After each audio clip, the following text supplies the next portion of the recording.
Tamil YouTube நேயர்களுக்கு எனது அன்பான வணக்கம்.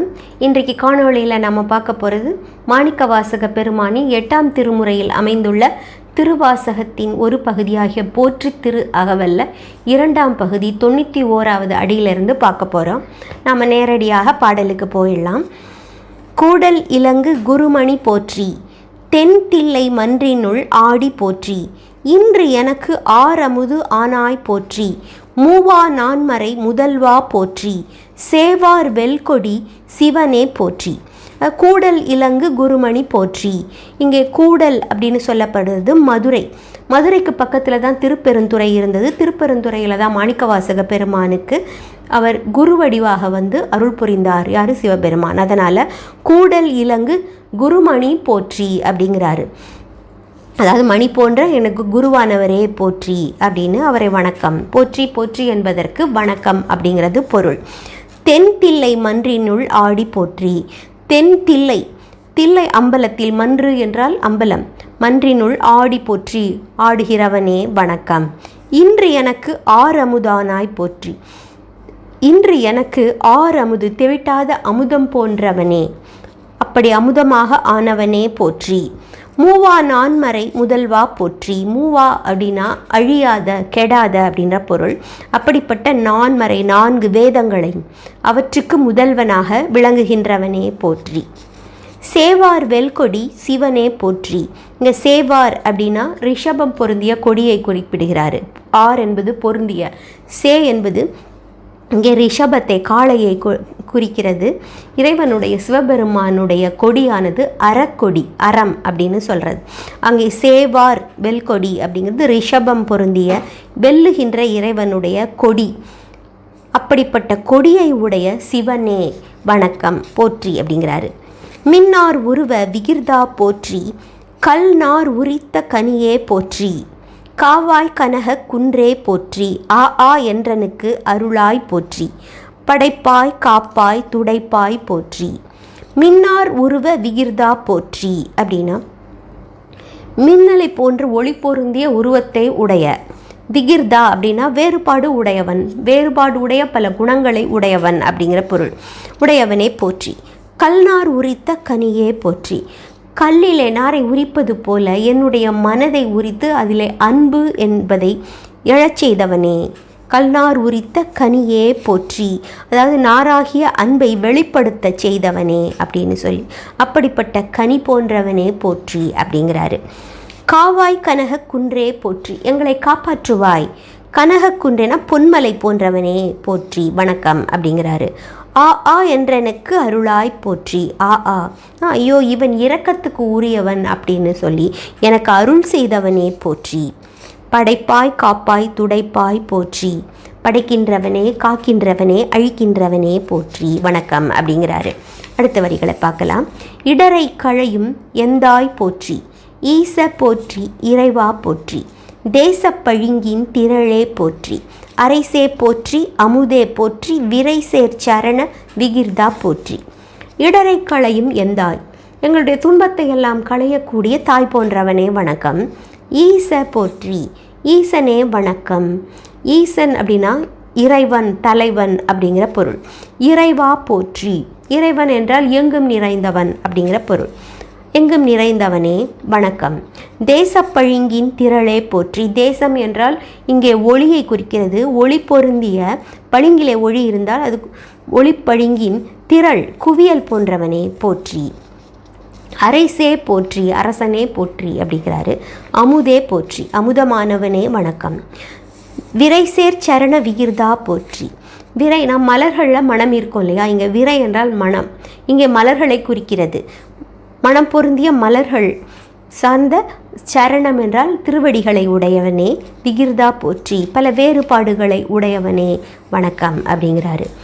வேதி போற்றி, விமலா போற்றி, ஆதி போற்றி, அறிவே போற்றி, கதியே போற்றி, கனியே போற்றி, நதி சேர் செஞ்சடை நம்பா போற்றி, உடையாய் போற்றி, உணர்வே போற்றி. வேதி போற்றி அப்படின்னா வேதங்களை ஆளக்கூடியவனே, அதனால் வேதி. வேதி என்றால் வேதங்களுக்கு உரிமையானவன், அவனை வணங்குகிறேன் அப்படிங்கிறாரு. விமலா போற்றினா குற்றமற்றவன் வணக்கம் அப்படிங்கிறாரு. ஆதி போற்றி எல்லாவற்றுக்கும் முதன்மையானவன் வணக்கம் அப்படிங்கிறாரு. அறிவே போற்றி, இங்கே அறிவே என்பது ஞானம் உடையவனே போற்றி அப்படின்னு அர்த்தம்.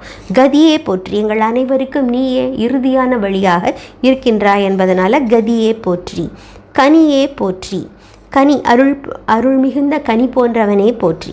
நதிசேர் செஞ்சடை நம்பா போற்றி, நதி என்றது கங்கை நதியை தன்னுடைய சிவந்த ஜடையிலே வைத்திருக்கின்ற நம்பா அப்படின்னா எல்லோரும் விரும்புவதற்கு உரியவனா, விரும்புவதற்கு ஏற்றவன், அதனால் நம்பா போற்றி, அவனுக்கு வணக்கம் அப்படிங்கிறாரு. உடையாய் போற்றி, எங்களை உடையவனே போற்றி. எங்களுடைய உணர்வாக இருக்கின்றவனே போற்றி அப்படிங்கிறாரு. இனி அடுத்த வரிகளை பார்க்கலாம். கடையேன் அடிமை கண்டாய் போற்றி, ஐயா போற்றி, அணுவே போற்றி, சைவா போற்றி, தலைவா போற்றி, குறியே போற்றி, குணமே போற்றி, நெறியே போற்றி, நினைவே போற்றி. கடையேன் அப்படின்னா நான் கீழ்ப்பட்டவன், எனக்கு கடையேன் அடிமை கண்டாய் போற்றி, என்னையும் பணி கொண்டாய், அதாவது கீழ்ப்பட்டவன் என்று எண்ணாமல் என்னுடைய பணியையும் ஏற்றுக்கொண்டாய் அப்படின்னு பொருள். அடிமை கண்டாய் அப்படின்னா என்னை அடிமையாக ஆளானவனாக ஏற்றுக்கொண்டாய் அப்படின்னு சொல்கிறாரு சிவனிடம். அப்படிப்பட்டவனே வணக்கம். ஐயா போற்றி அப்படின்னா பெரியவனே வணக்கம் அப்படின்னு அர்த்தம். அணுவே போற்றி, அணு என்றால் நுண்ணியது, நுண்ணியவானவனே நுட்பமானவனே போற்றி வணக்கம்ங்கிறாரு. சைவா போற்றி, இங்கே சைவா அப்படின்னா சிவசம்பந்தம் உடையதெல்லாம் சைவம். அப்படி என்றால் இறைவனை, சிவனே யாரு? சைவன், அதனால் சைவா போற்றி, வணக்கத்துக்குரியவனே அப்படிங்கிறாரு. தலைவா போற்றி, எங்கள் அனைவருக்கும் தலைவனே வணக்கம் அப்படின்றாரு. குறியே போற்றி, இங்கே குறியே அப்படின்னு சொல்வது லிங்கத்தை குறிக்குது. அதாவது ஒளிமயமாக உருவத்தில் இருக்கின்ற இறைவன் பிறருக்கு தெரியும்படியாக இருப்பதற்காக லிங்க வடிவத்தை கொண்டான், அதனால் குறியே போற்றி. குணமே போற்றி, இங்கே பல எண்ணிறந்த குணங்களை உடையவன், அதனால் குணமே போற்றி. நெறியே போற்றி அப்படின்னா நல்வழி, இறைவனே நல்ல வழி காட்டுதலை உடையவன், அதனால் நெறியே போற்றி. நினைவே போற்றி, எங்கள் நினைவில் எப்பொழுதும் இருக்கின்றவன், அதனால் நினைவே போற்றி. அடுத்த வரிகளில் வானோர்க்கு அரிய மருந்தே போற்றி, ஏனோர்க்கு எழிய இறைவா போற்றி, மூவேழ் சுற்றமும் முரண்முறு நரகிடை ஆளாமே அருள் அரசே போற்றி, தோழா போற்றி, துணைவா போற்றி. இங்கே வானோர்க்கு அரிய மருந்தே போற்றி, அதாவது தேவர்களுக்கு கிடைப்பதற்கு அரிய மருந்து. மருந்து என்றால் கிடைப்பது எளிதானது இல்லை, அது அரிய மருந்து போன்றவனே போற்றி. ஏனோர்க்கு எளிய இறைவு, மற்றவர்களுக்கெல்லாம் எளிமையானவன், அதாவது தேவர்களுக்கு அருமையானவன், மற்றவர்களுக்கு இங்கே சொல்வது சிவன் அடியவர்களுக்கு எளியவனே, எளிய இறைவா போற்றி வணக்கம் அப்படிங்கிறாரு. மூவேழ் சுற்றமும் முரணுறு நரகிடை ஆழாமே, மூவேழ் சுற்றம்னா 3 7 அப்படிங்கிற எண், 21 சுற்றமும், அதாவது 7 7 பார்த்தோன்னா தந்தை வழி 7 தலைமுறையும், தாய் வழி 7 தலைமுறையும், மாமன் வழி 7 தலைமுறையுமாக 21 தலைமுறைகள். அவர்கள் எல்லோரும் கொடு நரகத்திடை முரணுறு நரகிடை ஆளாமே, நரகத்திலே விழாமல் அருள் செய்வாயாக அரசே போற்றி அப்படின்னு உனக்கு வணக்கம். அதாவது சிவனருள் வாய்த்தால் 7 தலைமுறைகள், அதுவும் 3 7 தலைமுறைகளும் நரகத்தில் விழாமல் அவன் அருள் புரிகிறான் அப்படிங்கிறது தான் பொருள். தோழா போற்றி, துணைவா போற்றிங்கிறாரு. தோழனே அப்படின்னு சொல்கிறாரு. தோழனுக்கும் துணைவனுக்கும் வித்தியாசம் இருக்குது. தோழன் என்பது ஒத்த கருத்தை உடையவன், ஒத்த கருத்தை உடையவனாக சிவன் இருக்கின்றான் என்று அவனை வணங்குகின்றார். துணைவா போற்றி, துணைவா என்பது துன்பத்தில் உதவுகின்றவனை துணைவன் அப்படின்னு சொல்லுவோம். துணைவா போற்றி அப்படிங்கிறாரு. அடுத்த வரிகளை பார்க்கலாம். வாழ்வே போற்றி, என் வைப்பே போற்றி, முத்தா போற்றி, முதல்வா போற்றி, அத்தா போற்றி, அரணே போற்றி, உரை உணர்வு இறந்த ஒருவ போற்றி, விரிகடல் உலகின் விளைவே போற்றி. வாழ்வே போற்றி, என்னுடைய வாழ்வாக இருக்கின்றவன் நீதான், அதனால் நீ உன்னை போற்றுகிறேன் வணங்குகிறேன் அப்படிங்கிறாரு.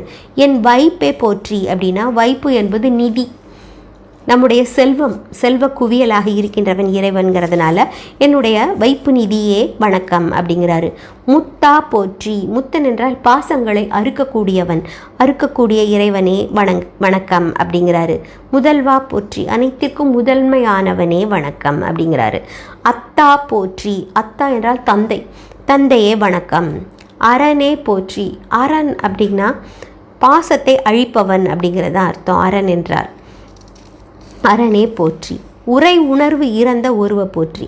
அதாவது சொல்லும் உணர்வும் கடந்த ஒருவன், அப்படிப்பட்டவனே இறைவனே போற்றி.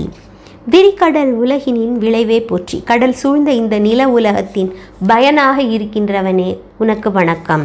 அதாவது விரிகடல் உலகினின் விளைவே அப்படின்னா பயனே போற்றி அப்படிங்கிறாரு. அடுத்த 5 வரிகளை பார்க்கலாம்.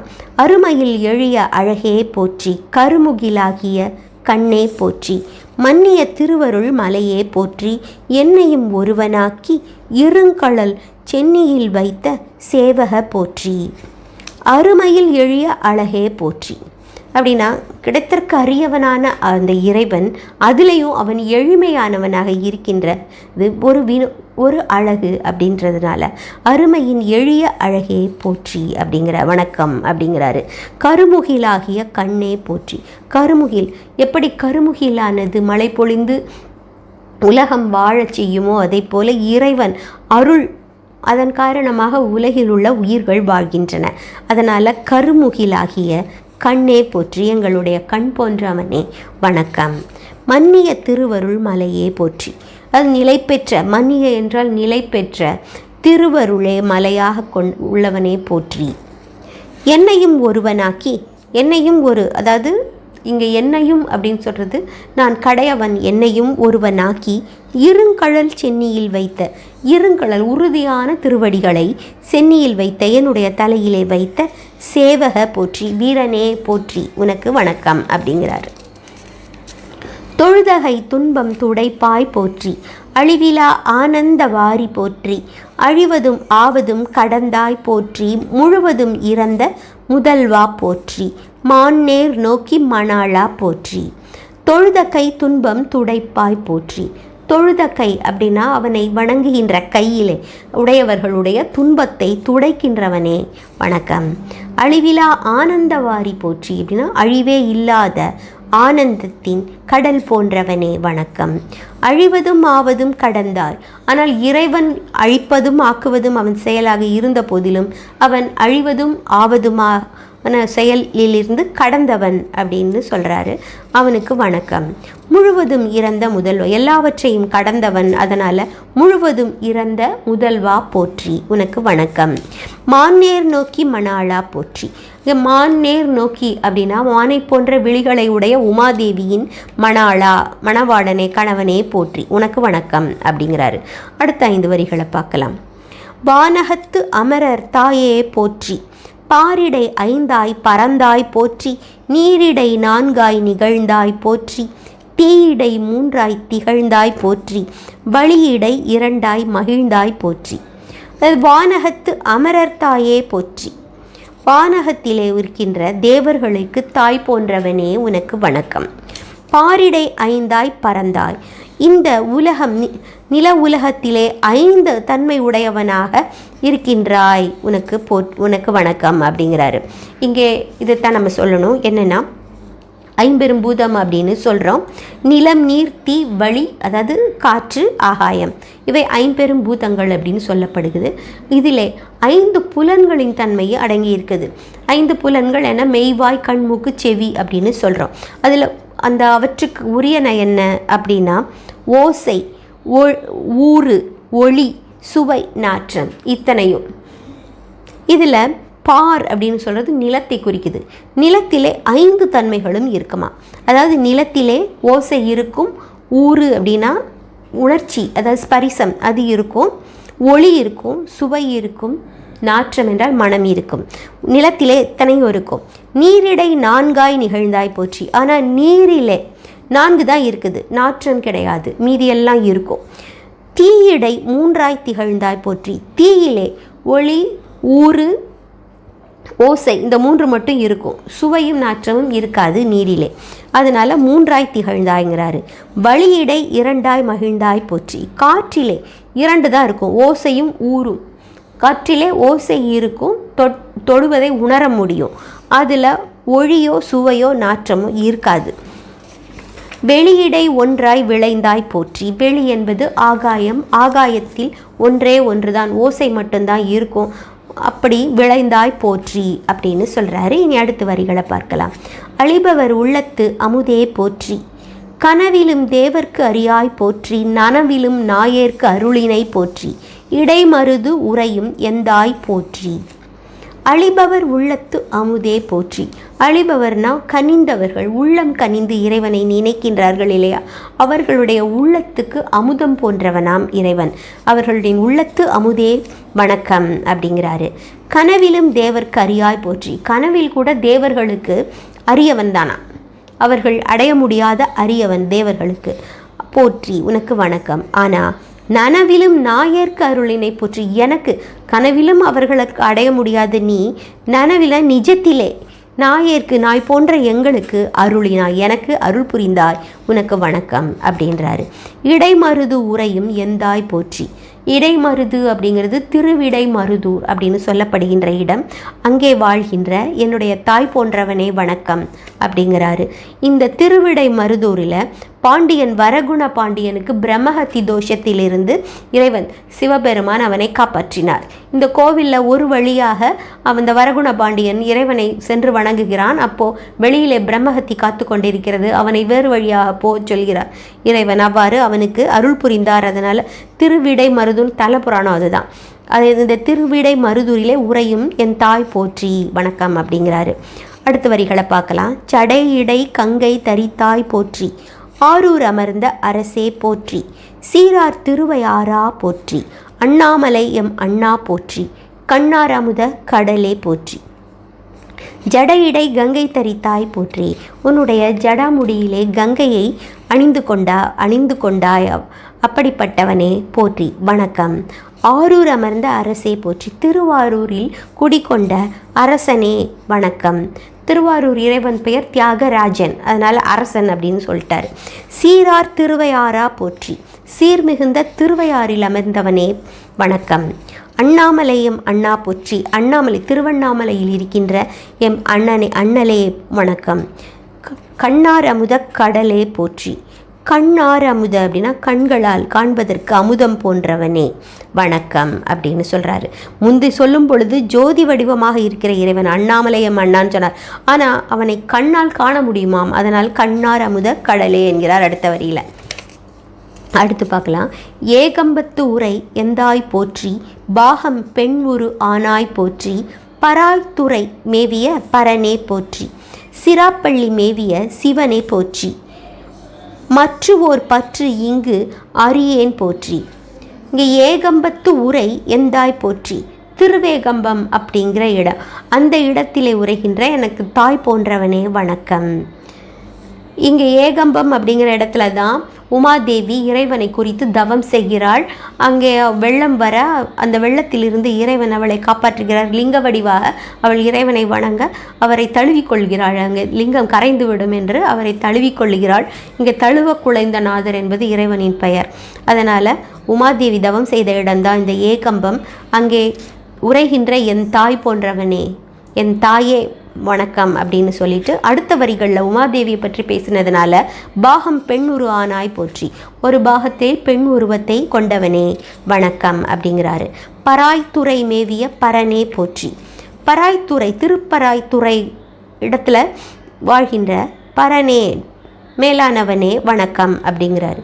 இந்த திருப்பராய்த்துறை, பராய் என்றால் என்னன்னா இங்கே குறிப்பது தாருகாவரம் அப்படிங்கிற இடமாக இருந்ததான். இது ஆலமரம், பேனியன் ட்ரீ என்று சொல்கிறோம் இல்லையா, அதுதான் இங்கே பராய் மரங்கள். அந்த இடத்திலே இறைவன் பிட்சாடனர் கோலத்தில் வந்து அங்கே முனிவர்களின் செருக்கை அழித்ததாக தல வரலாறு குறிப்பிடுகிறது. அடுத்து சிராப்பள்ளி மேவிய சிவனை போற்றி. திருச்சிராப்பள்ளியில் குடிகொண்ட சிவனே வணக்கம். மற்றுவோர் பற்று இங்கு அறியேன் போற்றி. உன்னை தவிர எனக்கு வேறு பற்று இங்கு இல்லை அப்படின்னு சொல்லி உனக்கு வணக்கம் அப்படிங்கிறாரு.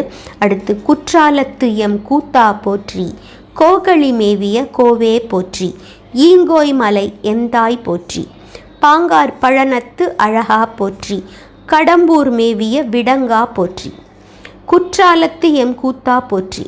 குற்றாலம் என்னும் தலத்திலே கூத்தன், அதாவது சித்திர சபையிலே நடனமாடுகின்றவனே இறைவனே வணக்கம் அப்படிங்கிறாரு. திருக்குற்றாலம் சித்திர சபை, அங்கே நடனமாடுகின்ற கூத்தன் அப்படின்னு சொல்கிறாரு, உனக்கு வணக்கம் அப்படின்னு. கோகழி மேவிய கோவை போற்றி. இங்கே கோகழி அப்படிங்கிறது திருப்பெருந்துறையை குறிக்குது. அங்கே மேவிய என்றால் அங்கே வாழ்கின்றன, அங்கே கோவில் கொண்டுள்ள கோவே இறைவனே வணக்கம். ஈங்கோய் மலை எந்தாய் போற்றி. ஈங்கோய் மலை அப்படிங்கிறது அகத்தியர் வடிவத்தில் இறைவனை வழிபட்ட இடமாயுது. அதனால் ஈங்கோய் மலை அப்படிங்கிற பேர். எந்தாய் போற்றி, என்னுடைய தாயானவனே வணக்கம் அப்படிங்கிறாரு. பாங்கார் பழனத்து அழகா போற்றி. இங்கே திருப்பழனத்தை குறிக்கிறாரு. திருப்பழனம் அப்படிங்கிற இடத்துல ஆபத் சகாயேஸ்வரர் அப்படிங்கிற பேர். ஒரு அந்தண சிறுவனை யமனிடமிருந்து காப்பாற்றியதுனால இறைவனுக்கு அந்த பெயர். அங்கே உரைகின்ற அழகனே போற்றி அப்படிங்கிறாரு, வணக்கம் அப்படிங்கிறாரு. கடம்பூர் மேவிய விடங்கா போற்றி. கடம்பூர் என்னும் தலத்திலே குடிகொண்ட விடங்கா அப்படின்னா சுயம்புவான உருவத்தை உடையனா விடங்கன் அப்படின்னு சொல்லுவாங்க. ஏன்னா விடங்கான்னா ஊழியால் செதுக்காத உருவத்தை கொண்டவன், அப்படிப்பட்டவனே வணக்கம் அப்படின்னு சொல்கிறாரு. அடுத்த வரிகளை பார்க்கலாம். அடைந்தவர்க்கு அருளும் அப்பா போற்றி. இத்தி தண்ணின் கீழ் இருமூவர்க்கு அத்திக்கு அருளிய அரசே போற்றி. தென்னாடுடைய சிவனை போற்றி, எந்நாட்டவர்க்கும் இறைவா போற்றி. இங்கே அடைந்தோர்க்கு அருளும் அப்பா போற்றி, அதாவது உன்னை அடைந்தவர்களுக்கு அருள் புரியக்கூடிய அப்பா அப்படிங்கிற தந்தை ஆனவனே வணக்கம். இத்தி தண்ணின் கீழ் இருமூவர்க்கு. இத்தி அப்படிங்கிறது கல்லால மரம்.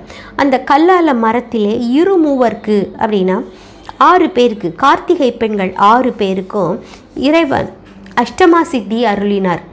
அந்த கார்த்திகை பெண்களுக்கு முதல்ல சாபத்தின் காரணமாக அவர்கள் கல்லாக இருந்தார்கள்.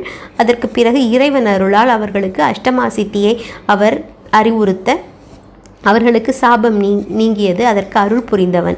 அதனால் இத்தி தண்ணின் கீழ் இருமூவர்க்கு அத்திக்கு அருளிய அரசே.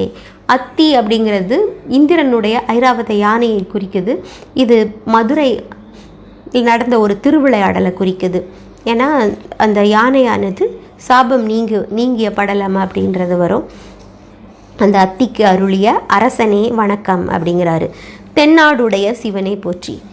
பொதுவாக இறைவனை தென்னாடுடைய சிவன் என, தென்னாட்டில் சிவன் கோவில்கள் அதிகமாக இருப்பது மட்டும் காரணம் இல்லை.